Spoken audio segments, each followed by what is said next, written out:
All of us have made promises we wish we didn't have to keep. Promises made in haste. Promises made without the Lord's counsel. But Joshua shows us what to do once we've made a promise, and that is to keep it. Living with the consequences reminds us not to make future choices without consulting the Lord. Today, more insights on how to handle your bad decisions. Stay with us.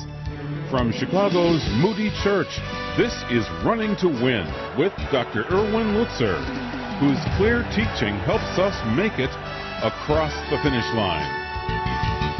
We're in a series on getting started right.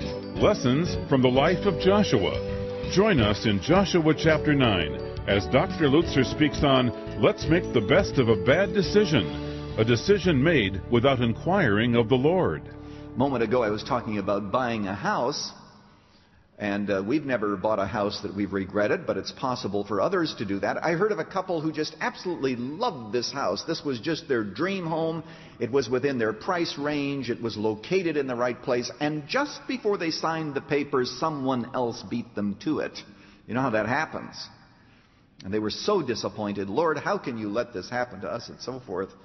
Well, about 6 months afterwards, they discovered that the basement of that house that they wanted so badly, that one of the walls totally collapsed and just caved in. Boy, were they glad they didn't buy that house. We don't know the future. We don't have enough information at hand to be able to say this is a wise decision. It looks that way. We had better do what Joshua didn't: inquire of the Lord. Why is it that so many Christians make decisions without asking God? I've been around long enough. Once you get at my age, you know human nature enough. I think reason number one is we're a little scared that He's going to say no.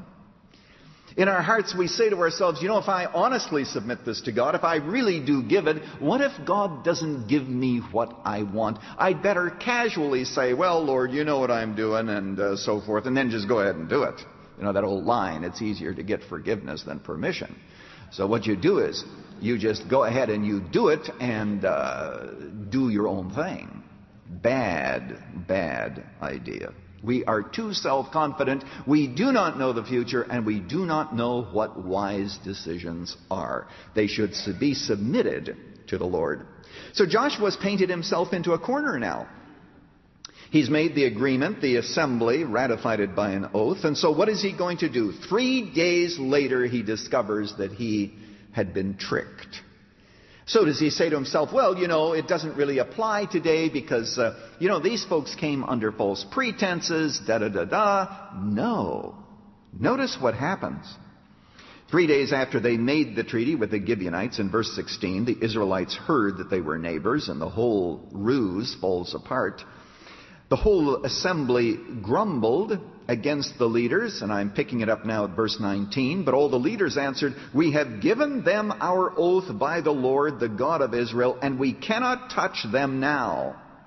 This is what we will do to them. We will let them live, notice this, so that the wrath will not fall on us for breaking the oath that we swore to them. Wow. Joshua's saying, this is serious business. We made an agreement that we regret making, and it's going to cost us something. These folks are going to be a thorn in our side, but at the same time, we're not just going to pull out just because it's inconvenient. Psalm 15, verse 4, blessed is he who swears to his own hurt, but does not change. Yeah, you regret it. This was a mistake. But a promise is a promise, and an oath is an oath, and an agreement is an agreement, and so I'm going to hang in as a result of that. You say, well, Pastor Lutzer, is there ever a time when it is legitimate to break an oath? Yes. If you make an agreement, say, with the devil, that should be broken. And I'll tell you why. It's because the devil has no right whatever to make any agreement with anyone because he owns nothing. He comes under those kinds of false pretenses. It would be like someone taking my children and selling them into slavery. I'd say, wait a moment, what do you mean you're taking my children and selling them into slavery? You don't own them. There's no basis upon which you have a right to do that. So all agreements with the devil should be broken. Now we get into the thorny question of divorce. Yes, in the Old Testament, God said that men are to love their wives and be married, but because of the hardness of heart, there were some exceptions, and that, of course, is something that is debated today, and it is certainly not my intention to get off onto that difficult subject. But I go back to the letter I read just a moment ago. Here's a man who for 7 years was separated from his wife, received counseling which he did not accept, marries somebody else, knows that it's a mistake, wants to divorce the second wife so that he can go back and marry the first. And then probably say, I'm doing it for the benefit of my kids, so that the kids have a godly legacy. Hello? Excuse me? Anybody at home here? Simple fact is, my friend, on what basis would he divorce his second wife? He didn't keep his first oath. God help him keep his second oath. As a matter of fact, in the Old Testament, Deuteronomy chapter 24, it says very clearly that even if there is a woman who comes between in a marriage, the man is not to go back to his previous wife. That is to say, let me be clear about this, if a man divorces his wife and marries another, he is not to go back to that original wife. Even if that second wife should die, God says. No, what you need to do is to stay where you are at and display the grace and the mercy of God in the midst of foolish oaths and decisions. This is what the Bible says.